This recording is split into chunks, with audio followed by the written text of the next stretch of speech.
After some T-Rex noises just before we came on air and some minor technical difficulties, it's the StatrCast. It's the podcast from Statr. Statr is fantasy football, but better. And I am here as always with John. Dino and Dermot and Gary couldn't make it tonight because they're at home waxing their feet. John, what's on the menu tonight? It's a festive special because guess what, right? So we're going to look at obviously the fixtures for the next game week because we're in that mad period of Christmas where the games come in thick and fast and there's games basically every other goddamn day.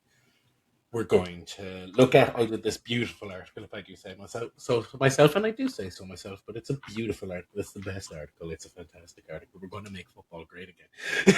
All right, Donald, tuck it in. Basically, what I've done is I've pulled the numbers, I've ran the data, and I've looked at one key position per Premier League team that they should be looking at for the January transfer window. So, look, there's teams there that need 2 and 3 players. There's some teams there that need 3 and 4 players. There's some teams like Wolves that need a miracle and a whole goddamn new squad. And in one particular team's case, they arguably need a new manager. But yes, I had to pick one position per team. So, and a few of them, people may disagree. But according to the data and running the numbers, this is where I believe from the numbers and the data as to the key positions that they need to strengthen during the January transfer window. But before that, it's Christmas Eve in Statterland. I know it's early for everybody else, but it's Christmas Eve in Statterland because Jimmy's about to come down your chimney with a seasonal surprise called StatrDraft. Because we're true. There. I'm about to come down your chimney clutching my sack with gifts for you all. Just sit with that image for a moment. No, the app is up and running. It's working. We're running a head-to-head league within the Statr staff, and we are going to be doing a Draft Classic one pretty soon. Just a quick overview on the game modes because it's something we haven't talked about in a while because we've been distracted with all of this football stuff. Head-to-head is like fantasy football except good. The stats are more in depth. We've got 11-man squads, no subs. We've got captains turned on if you want to use them, but you don't have to. We are not playing with stupid wildcards or triple captain or everybody in blue shorts gets a bonus point or everybody from Sunderland gets an extra 3 points or any of that nonsense. We're playing based on the numbers because that's what we love around here. Head-to-head, of course, meaning that we're playing against each other like big boy teams. So, for example, this week, John was playing... Who did you have this week, John? Dave. You had Dave. I don't want to talk about it. I don't want to talk about it. We don't want to go. We don't have to go there. So you have our reigning champion. I'm playing against the average score this week because there's 9 in our league, and the app automatically balances to make sure nobody's left out, which is a very important thing for us. We don't want anybody feeling left out of the fun. Because I think that's kind of the problem with for that, and the reason for that is obviously in the last 2 game weeks of the year, or the last game week of the year. Sorry, yes, to make sure that we're balanced so that we can take it to the playoffs. Because in week 38, the top 2 teams will be playing off in the final in our league this year. But it's kind of actually it's something like we've just kind of touched on there by mistake. But I want to go there because it's important to us at Statr. Because I think part of the reason that people give up on the game so early is because they feel excluded early. If you're not kind of top 3-4 in your league of 20 at work, you're not really going to play after the first few weeks.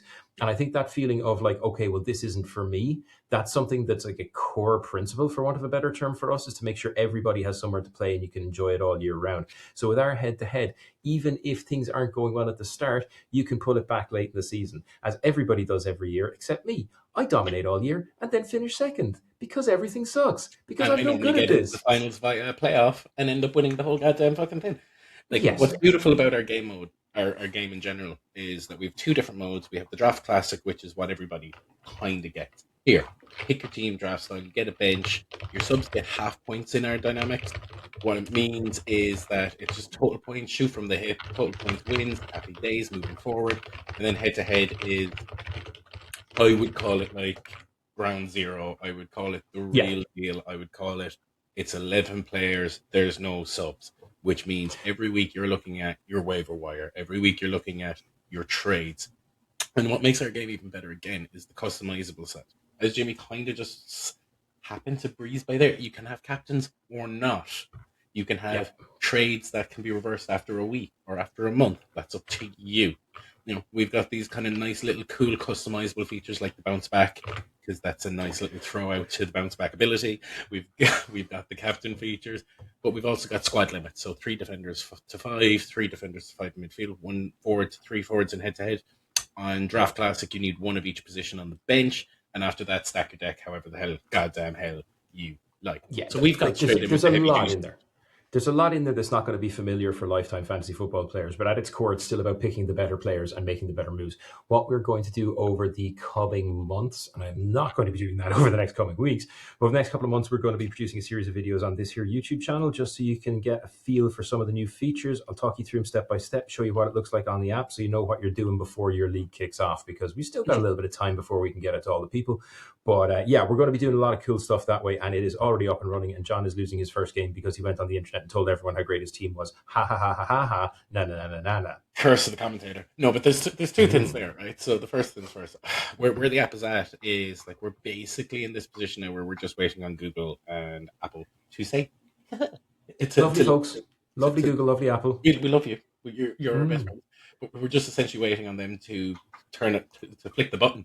So that's why I wanted to mention it in the Christmas week, because it could potentially be our little seasoning surprise, depending on how fast or slow this part gets done. Now, if we were to talk about the actual game and the gameplay itself, I drafted really well until I realized that we weren't picking draft classic teams and that I didn't have a bench. So I have a player, for example, if you look at my squad right now, I have Saliba, who's been out. I have Bruno, who's just got injured. I've got Mo Salah, who is away in Africa. And I'm looking at my squad going, okay, I've got one trade and one transfer each week. Do I sit? Do I swivel? What the hell do I do here? This is what makes it way more intense than most fantasy football games, because I'm going to go play the next 3 weeks with 8 players unless I'm willing to put Bruno into the open market, unless I'm willing to put Salah into the open market, unless I'm willing to put Saliba into the open market, or I'm going to get my ass handed to me for the next month. Those are my choices. And this is why our game we love it. We've been doing it for years, and it's about goddamn time that we bring it to you people, bring it to the public, and let y'all see what we're cooking up.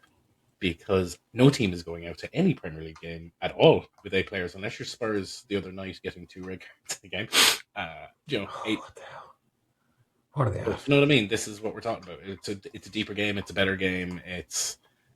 And now I drafted really well, and when we looked at the squad straight after, no, we did. When we looked at the squad straight after, we all sat there and went, "Holy shit, my squad is stacked." Gary won the draft. Bruno, Caicedo, Palmer. Gary won the draft, John. Gary has Haaland and who was it? Haaland and Cunha out front. Haaland and Cunha out front, but I have Enzo, I have Caicedo, I have Palmer, I have Bruno, I have Mateta, I have Salah, I have João Pedro, I have Saliba, I have Gabriel. When we looked at the teams on paper straight away, we went, "Oh my days!" One of the things with the StatrDraft staff, of all of them right now. The big problem with the StatrDraft staff is that we're all going to be convinced that our own draft is better. So the natural thing that we should do is go and look at the points, which John has none and I have many. So that's where it ended It's almost as if there's a place where people can find this, because I have been releasing across the Instagram, the TikTok, the YouTube, and all the other social media channels. I have been putting up posts of each team's draft from the Statr League. I've called it the Statr Contender Series. Yes, the Statr Contender Series. It's very WWE, SmackDown, Raw, John Cena. Can't see me. It is. And look, there's some great stuff over there on StatrDraft.com. But look, we will be kind of talking you through the finer points of the app over the next few weeks, because there's so much there that the two of us who've been doing this for 10 years will be tripping over ourselves to explain everything in 10-second bursts. And it won't get across until you see it. So we're going to get there over the next few weeks. But suffice to say, lads, the app is, by the way, that was suffice to say, not suffice it to say. If you use the phrase suffice it to say, stop talking out loud. Anyway, the app is out there. It's going to be very, very out there very soon. But between here and there, as we said at the top, RJ has done a little bit of a rundown on the January transfer window. And I have to say that thing I hate saying again, John, you're mostly right. I read this and I was like, Jesus, he's kind of spotted the gap there at most of the clubs. Like the only one I really wanted to pull you up on, well, we'll get there. We will get there. It's because I don't think you think someone's a problem that I don't think is a problem mathematically. Fair. But on the eye test, apparently he's a massive problem. And we will get there. So basically, take us over through it, Jay. Yeah, the premise of the article basically is using the Statr data, using Premier League data, and just kind of mixing and matching and kind of running numbers, and basically picking one position per Premier League team where they could look at, or where they should be focusing their attention in the January transfer window.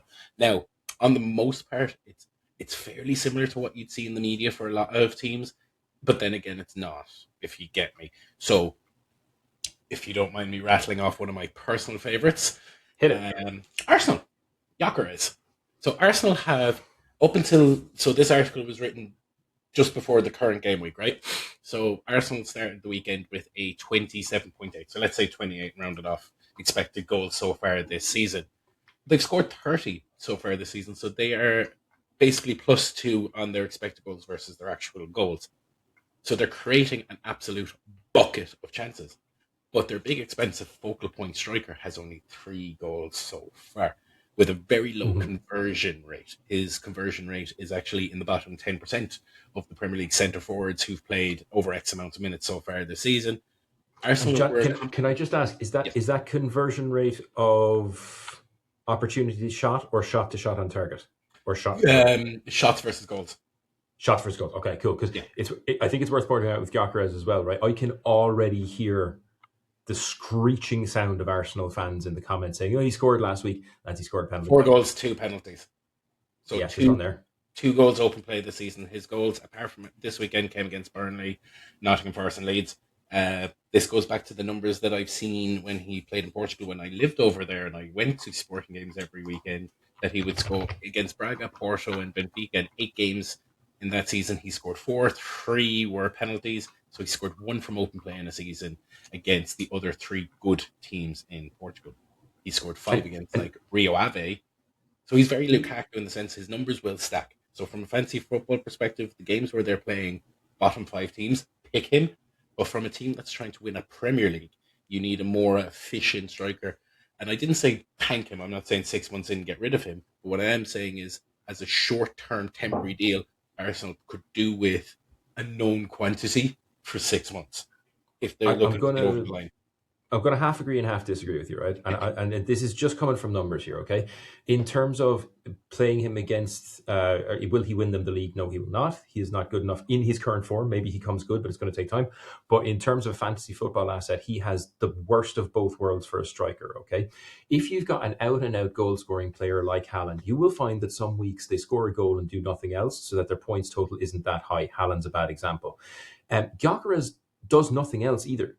He's not high for passes. He's not high for assists. He's not creating chances for anybody else. He's not converting his own goals. I would say he's an absolutely toxic asset in terms of fantasy right now. Whether he comes good with a bit more time in the Prem, I don't know. But right now, he's it, Chief. He's what I would call a selective asset. So if they're playing Leeds or Burnley or Wolves, pick him up because those are the days he's going to do bits. Now, if you're looking for somebody who's going to be an outlier, I'm talking from a purely Premier League perspective of a team trying to win the league. So when I looked at the data and I saw their expected goals being that high, their actual goals being higher than their expected. So it means they're creating chances, and players like Saka, Eze, Martinelli, Trossard, Moreno, Zubimendi, Gabriel, Saliba, Rice, they're all taking those chances. But the one guy who isn't is the centre forward. Yeah, and that's a problem. I mean, that's the core part of his role is conversion, and it's just not there. And look, this is why I found this article lovely to do, because it burnt it out straight away that the centre forward is in the bottom 10 percentile of chance conversion so far in the Premier League. But let's bounce away from Arsenal because I can already hear the Arsenal fans screaming in the distance. Yep. Some of the other ones, I'm just going to prattle off some of them. Man City, tell me, where do you reckon at a guess of it? I mean, look, people will call it obvious when they hear it, and we've been saying for a while, but a Rodri replacement is the dream. I just wonder that what you're looking for then, because and you make the point that whoever it is needs to slot in seamlessly and become that kind of that godlike figure in midfield. I don't know who fits into that team seamlessly. Pep has a tendency to bring players in and they tend to be shit for the first 12 months, and then it takes time that they don't have. I would actually, if it was City, I would be looking at the back right now. I'd be looking at left back. Ait Nouri ain't dead. No, it's here's happening. Let's, and again, this is why when I pull the numbers, it makes so much more sense. So City, the two halves of Manchester have the highest amount of chances created so far this season, right? Mm-hmm. They also have 2 of the creakiest backlines. But when you look at actually where City concede most of their goals, they concede nearly 2/3 more when Rodri is away from the team. So again, so Rodri's absence basically shows that when they're missing their defensive stability in the midfield, their anchor points in midfield, and that bit of balance, that suddenly gaps appear He's a high IQ footballer, and what I mean by that is he's a very good guy for taking a tactical foul on the halfway line and not getting booked for it. He's very good at when it takes a second to take pressure off the defenders, to receive the ball and turn out and take a second to play the ball. He's a high IQ midfielder. He's Rodri. Any team is going to miss that. But when I look at the numbers and I see the chances created, City are fine from an attacking perspective. But when the difference between what they concede with and without him in the team, you'd be thinking that number should be a midfielder or a defender or like a defender or a goalkeeper, but it's not. It's when Rodri is out that suddenly pores appear in the midfield. So City, again, by the numbers, and I suppose by the media and by anybody's admission, they would say that what City need right now more than anything is arguably a deep-lying playmaker. Yeah. Fair. Creativity with a bit of balance. Yeah, I see it. Hit me with a couple of teams. Let's have Everton. Curious there. Everton. Oh, good call. There's his front and centre. It's a centre forward, Beto and Barry. So again, Everton's creativity numbers have shot through the roof this year with Ndai and Grealish. So, but they've also got one of the lowest goal scoring returns so far this season. So they're creating more chances. Grealish is one of the top 10 chance creators in the league so far this season. Ndai is not a million miles off. So they're creating a rake of chances. But what's happening there is Beto and Barry, between them, what seems to happen is Barry looks better when Beto plays, Beto looks better when Barry plays, which is a terrible position for centre forwards to be in, that you look better on the days you're not there. Yeah. You're more missed the days you're not there versus the days you're actually there. So Everton need a centre forward. Can I ask the magic question? Just because Everton are a really interesting one for me, because they've been up, they've been down. They seem to be on a bit of a downswing again. They had a really strong start to the season. It looks like, and we've talked about this, all of the pieces statistically work at the back and the middle, but nothing's firing out front. Who do you buy if you're Everton? I mean, if it's you right now and you have an Everton budget.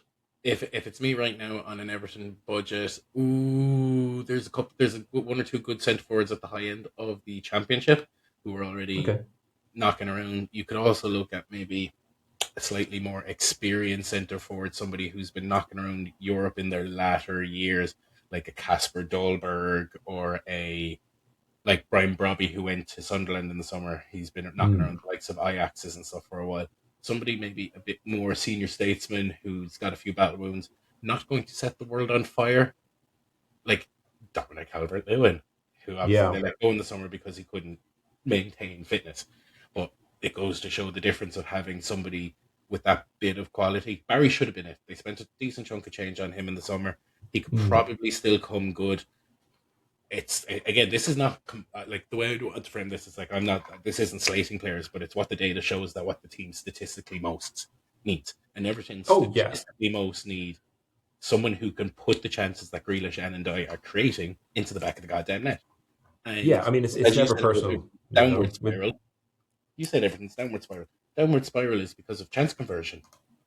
Like in every game that they've lost recently, they've been well in the game, but they have been missing chances. They have one of the lowest expected goal, one of the worst expected goals in the league, essentially because the forwards just aren't up to it, and that's par for the course. So we have Arsenal, who probably need a 6-month loaner type striker to give Gyökeres a bit more time to get up to speed with the league and a known quantity. Everton need a target man type striker who can allow fellas to run off of him. Different teams, different profiles. Everton, by their style of play, in terms of direct crosses, in terms of like, they're not looking for an Aguero type smaller striker play between the pockets. That's just not going to suit Everton's style. Chris Wood would probably be the perfect type of archetype for an Everton right now. I can come in, I can come out. If Barry seems like he's on a bit run of form and firing, I can come out of the team. And then on the days where he's needed and you need that kind of presence up there, in he goes. So kind of rotate by form rather than have one central. Okay, I see that. That suits mid-table clubs better, doesn't it? Because it can put you in a whole other price bracket. And that's essentially the way I'd be looking at it. They're not going to go out and spend 50 million to take, I don't know, like Joshua Zirkzee, oddly enough, could probably suit Everton. Yeah, that's the kind of bracket we're talking about. Okay, I see that. That's the kind of bracket we're talking about. But Everton, according to the data, it's a centre forward. So should we have this fight now or later? Hit me with a few. Just knock out a few of them. I'm just, for no reason at all. Okay, we'll come back to the one where we massively disagree. But what about our most dramatic and teenage girl drama loving football fans? What about Pool, Jay? What do Pool need? Create a midfielder. So the ones I'm going to look at West Ham. I'm going to look at Liverpool. I'm going to look at Spurs. Those are the three I'm going to pull out. Liverpool need a centre back. So so far this season, they're expected to have conceded 24 goals. They've conceded one of the highest amount of goals so far this season. Their numbers are good, but they're not elite. If you get me, what their defense is showing right now is where they are in the table. That kind of higher mid bracket.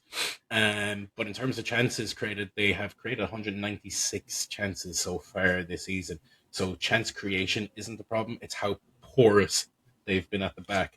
And Alisson, Donnarumma, and Sanchez are the three goalkeepers with the most mistakes leading to shots and or goals so far this season. I'm not blaming Alisson, but when your volume of work increases by 2 or 3 from last season to this season in terms of the amount of chances being created against you. And again, I've said this before, and Liverpool fans hate me saying it. There is not in the history of the Premier League a 34-year-old centre-back who's played every minute of every game being a cornerstone of a backline. That is not saying Van Dijk isn't stunning. That is not saying Van Dijk isn't a fabulous centre-back. But what it is saying is, the same way that Liverpool fans laughed at Man United when they brought back Ronaldo and he was whinging that he wanted to play every game, they have a very similar problem. The sands of time are catching up with Van Dijk. Konate is perennially injured. Joe Gomez is perennially injured. They wanted Gahey in the summer. They spent their money on frivolous toys that they didn't necessarily need rather than putting the money into where they actually needed. Mm-hmm. And you can see that in terms of the chances that they're giving up. They're top 4 or 5 for chances created so far this season. So it's not out in the front that there's an issue. It's not Salah, it's not Isaac, it's not Ekitike, but it's at the back. They're the 6th worst defense in the league this year. And anybody with more eyesight than having their eyes closed can see that the problem is at the back. And that's not to and we're very careful here not to zero in and slate individual players based on anything other than statistical performance. But the numbers don't fucking lie. Liverpool, we're talking all year about how terrible Spurs are at the back, and Liverpool have conceded as many goals as them. They just have more firepower out front because they've got 8, 9 decent attacking players out front, depending on the day. Mm-hmm. But it's just time, lads. Nothing lasts forever. Van Dijk is getting older. And the problem is, and you touched on it, is that he's being stretched by Kirkes in the attacking, going forward role, which means that back 2 is trying to cover the same ground as a back 3 should be covering. Exactly. And the third man is Gahey, who didn't go there. Yeah, you've got essentially when they bought Frimpong and Kirkes, they're 2 wing backs, which leaves these 2 boys sitting there. Now, I'm also 34. Do you know what I mean? I'm also 34. Yeah. I'm very aware, and I'm not an elite fucking athlete, but I cannot move in the same speed that I could 5 years ago. And just the thing of recovery time, the things of that speed off the mark. And when we're talking about elite level athletes, 1% drop off is enough to cause problems. That's not zeroing in Van Dijk. There's problems with Konate. There's problems with Joe Gomez. There's problems with just depth at centre back. At his age, it should be a case of, we're playing Burnley today. You're not needed. Stay at home, throw the feet up so you're ready for Champions League night.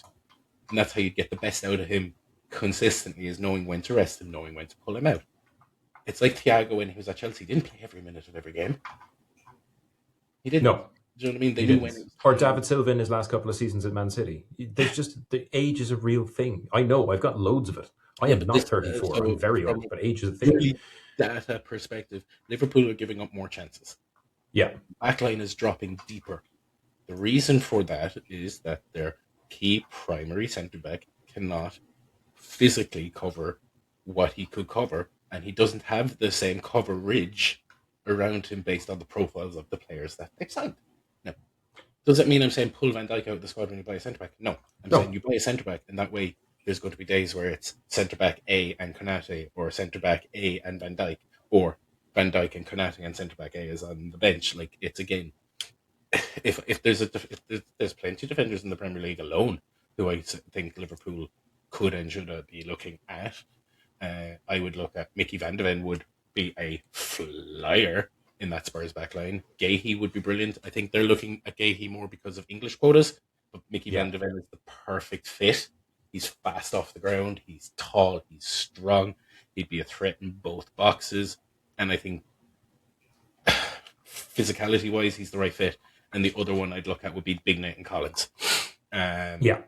Those would be the ones that if I was in a Liverpool boat right now, I'd be looking at. Another team I wanted to look. The other two teams I wanted to flag out before I let you pull out the two you want to look at. Spurs need a playmaker.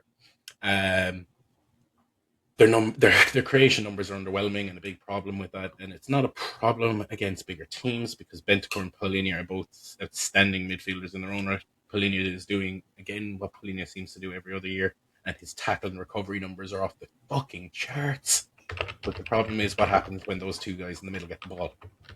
They're not progressive passers, and when you have players like Kulusevski, Madison, Kulusevski, Madison, Solanke injured. You have Tell, Colomwani, Richarlison, Brennan Johnson. They're all fine. Xavi Simons hasn't hit the ground running yet.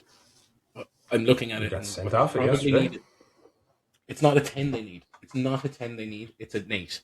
It's like an Adam Morton. It's like a Anderson. It's the other guy. Right now, they've got two.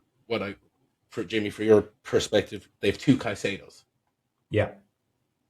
There's nobody creating. There's nobody moving it out wide. They've got decent strikers and decent defenders, but they don't have a creative midfielder. Like Paulinho is not a creative midfielder. He's probably the best DM they have. He's probably not. I would say he's in the top 5 DMs in the league in terms of his recovery numbers. His tackling numbers are off the charts. Just watch the cards though. The cards are the only worry there. That's his job. But what I mean is, you can't have a Bentancur beside that. What they arguably need is a Wharton, an Anderson, a James Garner. One of these type of James Garner would actually be a perfect fit. One of those guys who can basically progress the ball from the center of the park. And if that's just playing it out to the wingers and getting that rotation on quicker, that'll make a big difference to Spurs. But according to the numbers, basically, where the obvious gap is in that progression through the middle of the pitch. And the numbers, as I said, back it up. The raw chances creative and progressive pass numbers are in the bottom half of the league. Yeah, it's awful. It's absolutely awful. And we've talked about this after their games where we've seen games where even without watching the game from the numbers, you can see the chances aren't there.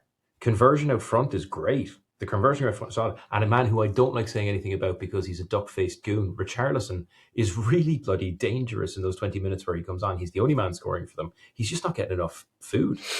It's very much a case of there needs to be, like when Xavi Simons has been on it, he's been on it. So I'm not saying about a 10. I'm not saying about a Madison replacement. I'm not saying a Kulu replacement. I'm not saying a Solanke, Richarlison. They have firepower. They need to get the right dynamic of what that firepower is. But they're one of the teams where you could look at one of two positions, but front and center and most obvious is a different profile in their midfielder. You're not going to keep progressing when you've got two Cloud Makaleles who like to sit in front of the back four and break up play. And then they both look at each other and go, so what do we do with this thing? Once it's like, that kind of thing in basketball. It's like, I got the rock. Now what do I do with the rock? Oh, fucking panic, send it. That's essentially what they've got in the middle of the park. And the other team I wanted to highlight was West Ham. Oh, thank you. You beat me to it. I was going to say, because West Ham to me are fascinating because it's a collection, or from the start of the season, and I know Ange was a disaster. No, Potter. Or Potter was a disaster. Yes. The thing that has confused me from the start as a bit of a novice to football is how can a very experienced collection of Premier League players be this shit at the back? Their goalkeepers are muck.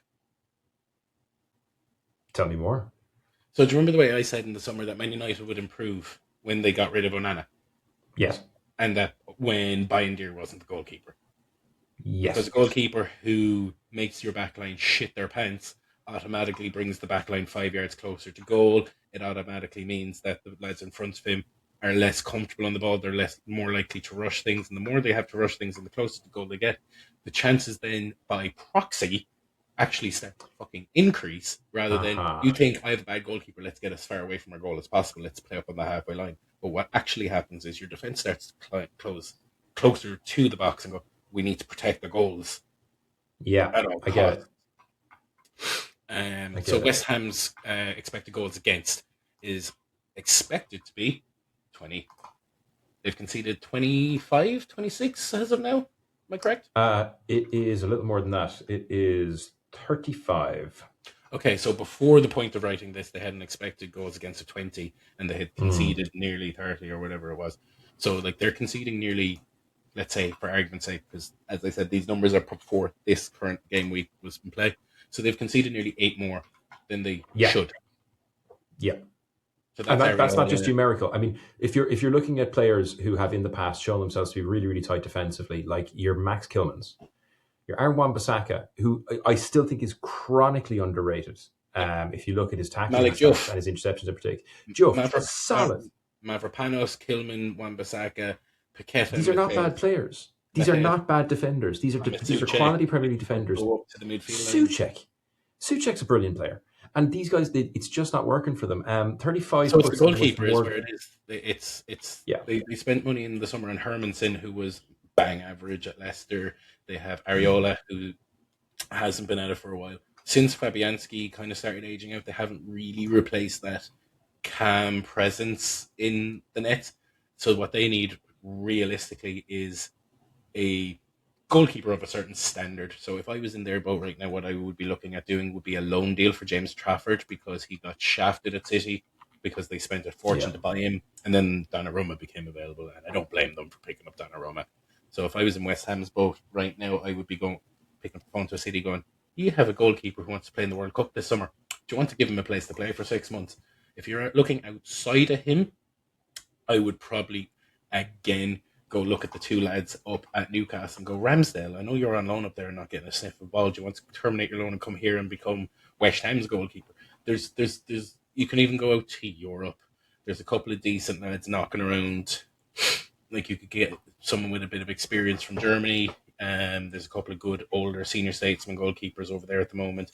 You could go to Italy. There's a couple of decent senior statesmen goalkeepers over there. Hermanson isn't the answer. Areola is not the answer. They've conceded nearly 8 more goals than what's expected of them this season, and that keeps screaming at me that the goalkeeper standard. They have championship goalkeepers playing in the Premier League team. I know I'm our man of science rather than our man of superstition, but does a team facing relegation really want to bring in Aaron Ramsdale? Yes. Okay. I mean, I get it. I do. I get what you're saying. You want solid, consistent decency at the back to help just pick up those Aaron pointers Ramsdale was and just 3 very pointers. unfortunate at Southampton, for example, that he was playing in a team so piss poor. Remember, he's the guy who stood out in that team. Yeah, they were terrible. Sorry, Saints fans, they were terrible. They were, but like, this is what I mean. If they can just get that guy, somebody in there that's just like, I don't know. If he was 2 years younger, you'd say Tom Heaton. Here, do you want to bail us out for 6 months? Just bail us out for 6 months. You're a known quantity. If Nick Pope was 2 years older, Martin Dubravka before he went to Burnley, Queven Kelleher before he went to Brentford. There's fellas knocking around, but West Ham need a goalkeeper, and in the summer they picked the wrong ones, and their numbers are so on. Now, Jimmy, give me the other ones that you wanted to look at. Well, if you want to talk about inconsistent goalkeeping, we're talking about Brighton or Chelsea. We're talking about Chelsea. Brighton are fine. Brighton are grand for now. For Brighton is having some great games. Just because you're in your Brighton jersey right now, Brighton need a goalkeeper. I know we do. But Brighton's is not the interesting one because he's just slightly underperforming. Chelsea's is the really interesting one here because Bob Sanchez, he is spectacular when he's good and he does some spectacular failures. So the weird thing is, right, for the year so far, he is the third highest scoring goalie because he gets his saves and he keeps the odd clean sheet and he gets out, he gets stuck in, he makes aerial catches and he gets tackles in, he makes clearances, he's a good sweeper keeper until he's not. So his highs are really, really high. I mean, we're talking like fear and loathing in Las Vegas high, okay? Mm-hmm. And then he'll get a straight red 10 minutes into a game for a tackle that you wouldn't see in a Junior B game.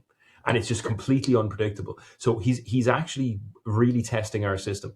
Because if you are he is a brilliant player to have in Draft Classic, where it's his picture over the whole year. If you have him in head-to-head, you're fucked. Because every second week, he's going to absolutely poke a hole in the boat. Well, like, here's your numbers, right? In terms of goals scored, Chelsea are third. In terms of goals conceded, Chelsea are third from bottom. Where are they in the league? They're third.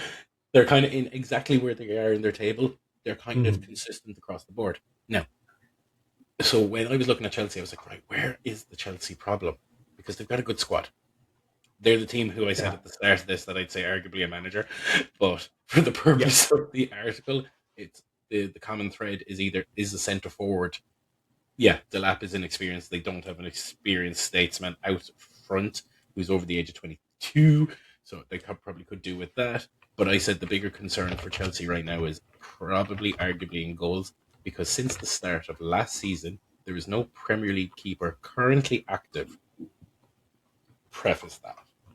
Because obviously the likes of Onana existed, the likes of Muric existed. So they were the only two above him last year in terms of mistakes leading to shots and mistakes leading to goals.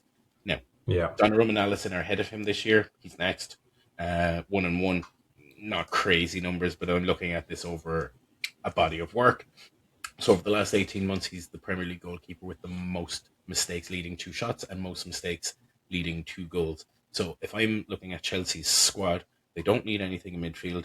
They maybe could do with a centre-back. They could maybe do with a centre-forward. But I said, what position moves the needle for them the most right now? It's a goalkeeper. But they need they're different to West Ham. West Ham needed like a Ramsdale. West Ham need a mid-stack goalkeeper because currently there's a championship. What Chelsea need is a Courtois, De Gea, Petr Cech, Neuer. Leno 2 years ago. Not even no. I'm talking the shelf. I'm talking your Neuers.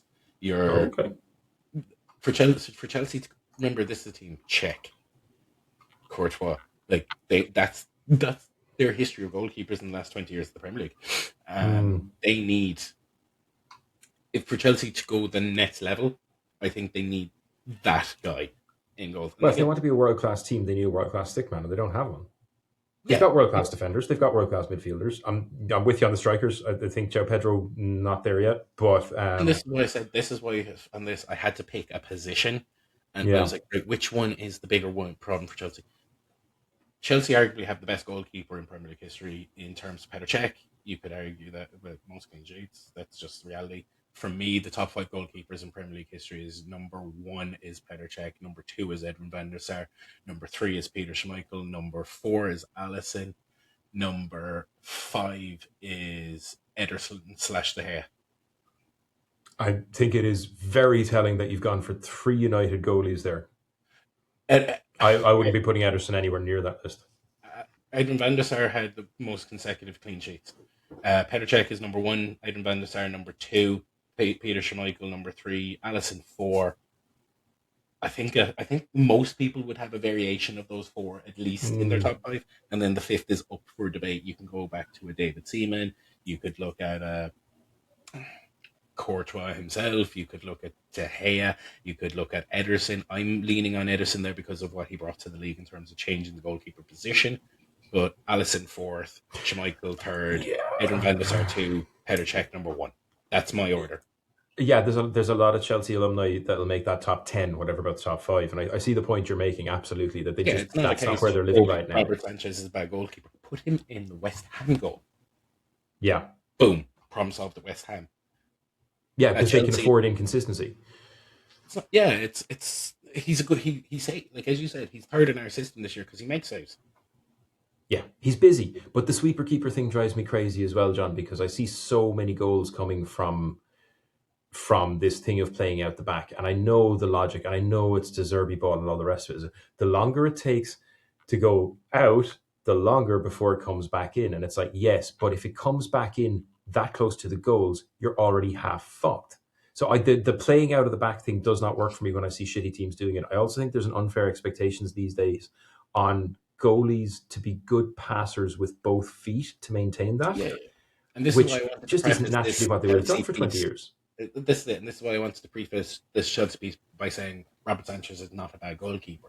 But in terms of, if we're talking Champions League winning, Premier League winning standard, no, he's not. You know what I mean? There's a difference in the levels here. He's a fantastic... Is he top 10 Premier League goalkeeper? Yes. But is he top 3 Premier League goalkeeper? No, absolutely not. Absolutely not. And I don't think anybody's going to argue that except for the inevitable Chelsea fans in the comments who will say the 3 best keepers in the league right now are David Raya, number 1. Yeah. Allison. Allison number 2, Donnarumma number 3. Yes, now that Donnarumma is being tested and starting to really come into his own again, like he's starting to look like he did last year when he was the best goalie in the world. He wasn't for the first couple of months, but he's doing it now. He's doing it now. Donnarumma is one of the best keepers in the world, so that's just it is what it is, and that's not again, a little bit of love. Anytime I'm going to say this in a Brighton shirt, Dean Henderson's been great this year. He is, but I would say it's not to be crude. I would say Dean Henderson and Robert Sanchez are a very similar standard. Yeah, but Henderson isn't quite as likely to shit the bed as Sanchez has been this year. So but look, Chelsea have problems. We know those problems. So those are my kind of key takeaways. And the only other team, because obviously if we don't talk about them, who actually listens to anything on the internet if we don't talk about them? Manchester United. Yeah, you made an interesting choice here, but you absolutely have it backed up with the numbers. And we've talked about this before, the 75% of goals that go in when he's missing. Yep. So Man United have the most, joint with City, top for expected goals this season. And anybody who's watched them over the last 2 or 3 games will say they should have had games put to bed in the first 30, 40 minutes. Yeah. Fair. They are creating an absolute shit load of chances. The problem happens, they concede goals later in games. 70-odd% of their goals conceded happen after the 70th minute. Guess who gets subbed off in the 70th minute? The lad who can't be left on the pitch because his yellow will become a red, Casemiro. It's also because of his age. He's also a 30-year-old. Sure. He's also a 30-year-old centre midfielder. Look at that. See what happens, Liverpool fans. Pay attention. Casemiro, remember, leave the football before the football leaves you. Can we attribute that line to Virgil van Dijk so the Liverpool fans might understand? But yes, anyway, as I was saying, 70-odd% of the goals conceded happens when he comes off. There's 2 factors to this. One, Casemiro and Ruben Amorim obviously had a conversation going, like, you give me 60 minutes of everything you got, and I'll get you the fuck out of there. Now, the problem is that United is twofold. One, the bench is really weak. The squad isn't deep enough because you're replacing Casemiro with a Ugarte. Yes. Ugarte has started 7 games for Man United in the Premier League. Has lost all 7. Ugarte is not Casemiro. Nobody is. Well, I'm not sure nobody is. I mean, we've talked about a lot of quality DMs in the Premier League this year. It's just unthinkable that any of them would want to play for Manchester United. For example, Moises Caicedo, the one who they should have bought. I said this in the summer, and this was my Fulham bias, but it made sense from the Portuguese connection because he's played with Bruno at international level. And it would have been João Palhinha who would have been perfect. Yeah. The same kind of player as Casemiro. Right age profile, good ball winner. He's only on loan with an option to buy. If I was United right now, I'd be going yoink. It's so strange because, again, just looking at things from the outside without being someone who's ever on a pitch myself, it seems clear to me that midfield is creative and defensive. United have the best creative midfielder in the league right now in Bruno Fernandes, which means that they can absolutely go and buy a complete out-and-out defensive fucking wall of rage. The right type of midfielder. So Conor Gallagher was touted. Conor Gallagher would have been a perfect foil for a Kobe Mainoo because he has mobility, whereas Kobe's a short ball player. Bruno Fernandes needs someone who'll man the fucking fort, aka what Casemiro does for an hour. Here, but you go there, you go do all this, do all the things you're really good at. I'm a chill out here and stop. When you make it boo-boo, Papa's going to clean it up, and that's what Casemiro is in that team, for want of better explanation. So, yeah, the numbers really, really show it. Man United have joint top most goals expected, highest goals expected alongside City in the league this year. Most goals their expected goals against is -5, so they've conceded about 5 goals more than they should have. A lot of that can be attributed to the first couple of games of the season with Bayern. So Lamens is actually outperforming his expected goals against. His Bayern was so poor. So what's the problem? It's midfield. It's why they want to delay that. It would never happen. But it seems to me the most obvious solution there is that they need not this guy, but a guy like him. It's a Ryan Grafenberg. Baleba. That's why they wanted Baleba in the summer. But he ain't going nowhere. It's not going to work now. But that's the kind of guy that's why they were looking for a Baleba in the summer. And I think that I see a lot of things online with Man United fans going, we need to change the system. We need to change that. It's like, no, when you're subbing off Casemiro and you're replacing it with, all due respect, Ugarte or Jack Fletcher or Kobe Mainoo, whatever his attitude problem is at the moment. They're not. Kobe Mainoo is a replacement They're for not Bruno, there. not for Casemiro. Ugarte is a replacement for. Ugarte should be playing at Fulham. Ugarte at Fulham made sense. Do you know who they'd only love right now? Another long-term Statr meme. Darren Fletcher. But essentially, yeah. And United's biggest concern right now is in the centre midfield. Getting a centre midfielder there would actually cover a lot of the other issue, which is their left-hand side and their inefficiency in front of goals. But I think the inefficiency in front of goals comes with a time and experience of Mount and Buemo, Cunha and Sesko getting used to each other a bit more. I think you'll see the best of that towards the later ends of the season. They did put together a whole new attacking unit. That's not going to come together in 6 months. They look more dangerous every time I watch them out front, particularly Cunha and Buemo. We've been saying about Buemo for the last few weeks, but Cunha's starting to really get there. Mount was solid as well. United can get there on attack. They just really need to sort that hole. So if they put that hole,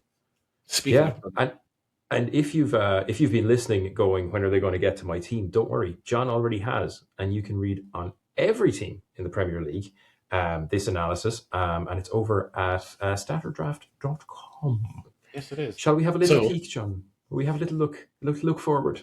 A little peek. Peek to the Christmas week. Yeah, I mean, look, there's tonight's game. Beforehand, can I just say I'm really pissed off about Christmas week this week because every bloke has this tradition. Every football bloke has this tradition because we have this tradition. Obviously, I've spoken about this before. Statr, we're one of the lovely sponsors of our local junior football team, Somerville Rovers. We do a charity game every Stevens' Day. We kick off the game at 11 o'clock and we're in the pub by 1, which is about the starting time of the first game of the day on Stevens' Day. And you normally have a full stacked match card where we sit in the pub from 1 till about 9 o'clock and get absolutely fucking battered. And then go home after a stacked day of Christmas leftovers and football. And it's beautiful. And it's a beautiful day. This year we've only got one game on because Christmas falls on a Thursday, but it means that we have games Friday, Saturday, and Sunday. And Monday. So we've got a full match card over 4 days. Before the match. UEFA. This is UEFA's fault, I believe? No, it's the Premier League because they're looking at TV revenue and the fact that Christmas falls on Thursday meant that they could use... If Christmas fell on Wednesday, they'd have had a match week, Thursday, Friday, Saturday off and started a new match week. If Christmas was Wednesday, they would have played the Stevens' Day round of fixtures, had Thursday, Friday off, or Friday, Saturday off, and started a new match round on Sunday, Monday. Oh, okay. So it's the calendar, really. Because Christmas starts on Thursday. This is the first time in history they've done this, where it's not a full match card on Stevens' Day. Okay. Well, it's a pity, but look... the full match card. We do get United and Newcastle. Which would be fun. I mean, that's not the worst game to have. It's at 8 o'clock on Stevens' Day, which to any of the people listening from Ireland, you'll know you're either very committed to football if you're going to see that one, or you're somewhere else entirely by 8 o'clock on Stevens' Day. Where I'm going to be at 8 o'clock on fucking Stevens' Day is I'll be in a food coma with the second or third of my leftover sandwiches sitting in the fetal position and possibly having this on in the background as I drift off into that Christmas slumber of what goddamn day of the week is it anymore. So shall we scattergun approach here, John? Because I'm conscious of time. We've been burning these people's ears off for a while. United Newcastle, what do you think? No Bruno, no Cow. Dan Burn is missing on Newcastle. There's something that tells me Stevens is there at Old Trafford, and the fact that the Geordies have to travel after there's something that just leans to it's a shitty kickoff on Stevens' Day for fans to get home to Newcastle from. I just think Old Trafford on that night should have enough about it. But missing Bruno after that injury the other night, missing Mainoo after his injury in training the other day, I'm really looking at that centre midfield, and there's a chance that Lissandro Martinez has to start in the centre midfield. If that happens, Manchester United lose. If Man United can get a functioning midfield together for the day, which for me would arguably be Casemiro and Mount, then they have a chance. Cool. It says 1-0 to me. It screams 1-0 United to me. Otherwise, Wolfenmendy bullies that really inexperienced Manchester United backline at the moment, because the Man United backline, Euro had a howler last week. Aiden Heaven, as it looks interesting, but he had a howler the week before. That's an 18 an 18 and a 19-year-old centre back starting from any other week in, week out, because the late Maguire are out. Martinez is just back from injury. It's very inexperienced. So if they can get at that back line, Newcastle, yeah, Otamendi's going to feed. So assets wise, it's Cunha and Woltemend are the two that I'm screaming from the rafters. I would say avoid Newcastle backs at the moment. Normally not the message from here. Normally we're very, very big about Byrne and Shar and the other fella, Tia, but I wouldn't be picking him up for this one. Like you said, it's an awkward fixture. There's not going to be much away sport. What will be there will be wonderful. Don't get all crazy at me in tune, but yeah. Okay, I'm just going to throw something at you. There's two more matches that I'm looking at here that seem very well matched to me in terms of league position and numbers.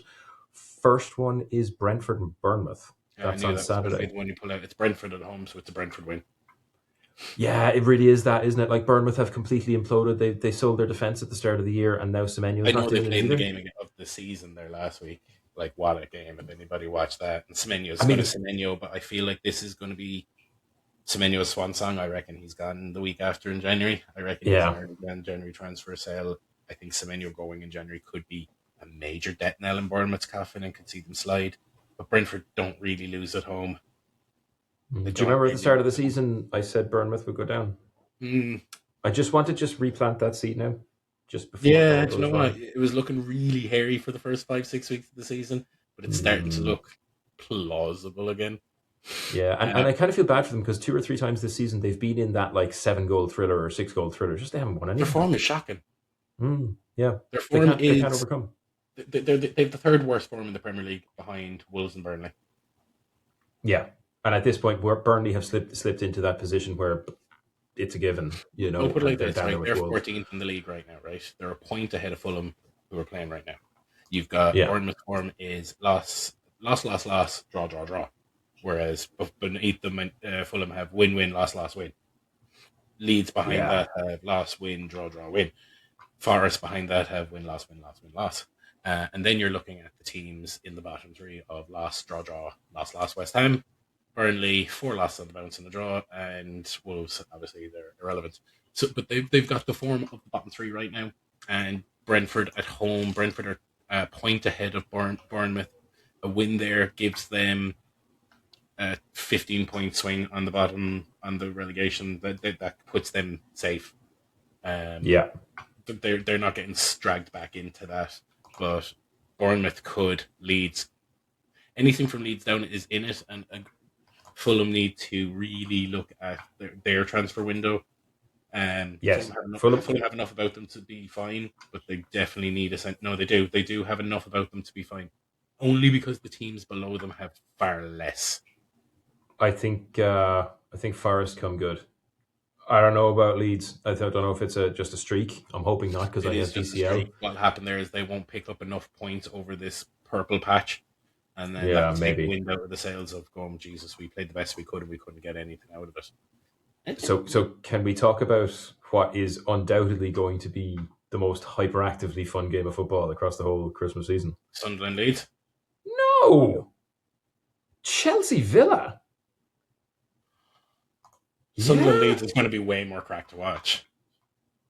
Sorry, Villa with 10 on the bounce and Chelsea playing lunatic ball as they always do. No, Sunderland's Granit Xhaka versus the Leeds DCL fucking 3-5-2 is going. I think Sunderland's kill Leeds. I think this is where Leeds fall off. It's going to be one of the most entertaining games to watch, just in terms of just pure entertainment value. Who the fuck knows what's going to happen there? But in terms of like proper punch out fights, Chelsea Villa. That's a 6-pointer in its own way, you know. I mean, I know like the only real gap in the league right now is between Villa and Chelsea. Villa is sitting in third and they're 7 points ahead of Chelsea in fourth. But that is Villa a 6-pointer if Chelsea want to be serious. Competitions on the bounce. Yeah, like Villa are looking shit hot right now. Like Villa have not looked this good in as long as I can remember. And I'm delighted because again, that like we talked about it earlier. Anytime we see one of the other 14 teams making strides, it's great news. And I'm still not over it, and I probably won't be over it this season. Fulham were 1-0 up when Martinez took out Josh King, went on and finally scored their first goal of the season. Come here. They hadn't scored in 4 games. They hadn't scored their first 4 games. They went on. They went on That's from our that. weekly Fulham got screwed update from John. Yeah, but no, what I'm saying is that was their turning point of the season. Like, yeah, that penalty that didn't get given against them, they went up the other end, equalised the game, won that game 3-1, and they haven't fucking lost since. Look, Villa put the brakes on Brighton 4 weeks ago. Like, there was a fight there for third place. Villa absolutely hockey Brighton. Not numerically, but just on the pitch, they hockeyed them. And Brighton have been fucking dropping a place per week since. But Villa Villa are team winning really in all strong. competitions. And what's very funny is every couple of weeks it seems to rotate as to who is the star man. 2 weeks ago it was Matty Cash. 2 weeks before that it was John McGinn. And for the last 2 weeks it's been the Morgan Rogers show. We still. Watkins had a good week even. Now, he only had one this year, but no, like, but what I they seem to mean be is past the the problem we key were talking player about. for 2 or 3 weeks. It was Matty Cash. For 2 or 3 weeks before that, it was all John McGinn. For the last 2 or 3 weeks, it's been the Morgan Rogers show. Very interesting team. The fact that Ezri Konsa had just disappeared and Lindelof is fallen in seamlessly. And naturally, Jimmy, you're going to find this hilarious. Remember the way I said Digne has just made sure that Ian Matson never plays football again? Dropped. And then the week after I said that Ian Matson comes back into the team and hasn't been dropped since, and I'm like, for real though? Yeah. But then, look, Luca Dini is not to be trusted as a fantasy asset because, like Robert Sanchez, his highs are highs, but his lows are incredibly low. You never know which one you're going to get. Literally after I posted the video of me going, yeah, Digne over Matson, because Matson hasn't played football since he's gone there because Digne has stepped up.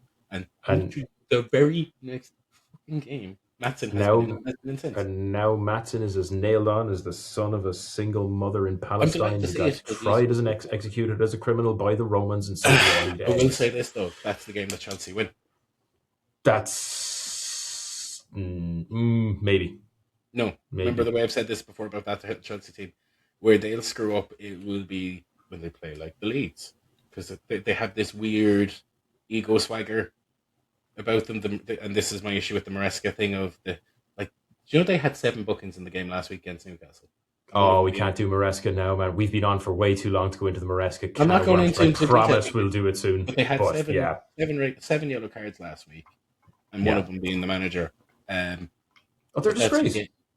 They're what's the word? Disciplinary disgrace this year. They're absolutely awful. Great team. And what I mean is this is the type of game where those niggly little shits play rather than moan. Yeah. It's the game where they're playing a Leeds and the decision doesn't go their way. It's like, but when they play against a proper team, they bring it. Yeah, that's when you know this from being a Brighton fan, João Pedro.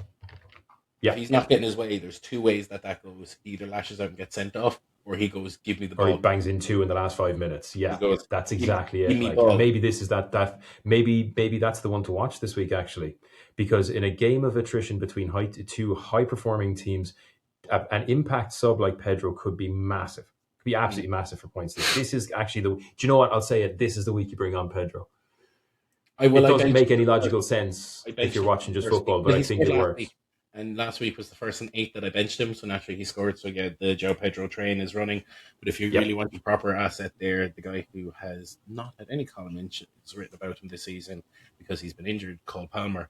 Hello, it's Christmas time. Watch Cole Palmer get the storyline rewritten about him again. That's where I'm going on that. The only other game that I'll touch on will be the relegation battle between West Ham and Fulham. Fulham are going to finally win a game away from home, and they're going to climb away from West Ham's bottom because West Ham don't have a goalkeeper.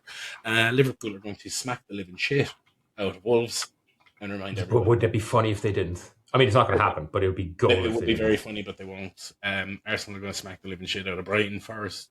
And City first. Whoa. Hold up there now a second. Shit out of you. We'll take a spanking. We're not going to get the shit smacked out of us. And we can fucking surprise anyone. You can, but Arsenal now have their defensive assets back this week. Not all of them. Young fella's played the last 2 weeks. Who? Young fella. What's his name? Jesus, I can't pronounce it. No, the new fella who's playing. Oh, what's his name? Frenchish name. It starts with a D.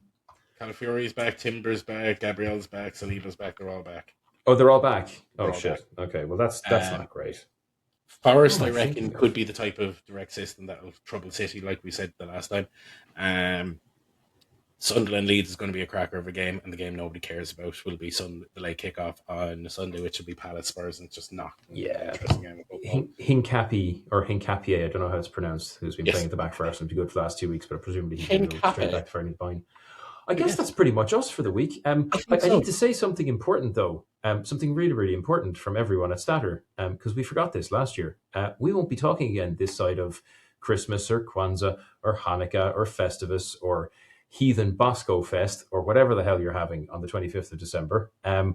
So happy Christmas from us. It's look after yourselves, eat, drink, be merry, but stay safe and watch football. Unless you're Dean. No, we love you, Dean. We love you, Dean. But happy Christmas, everybody. Oh, wait, before we go, if you do like the smell and sound of all this kind of jiggery pokery, this is the best smelling fantasy football podcast. Chanel. Distance.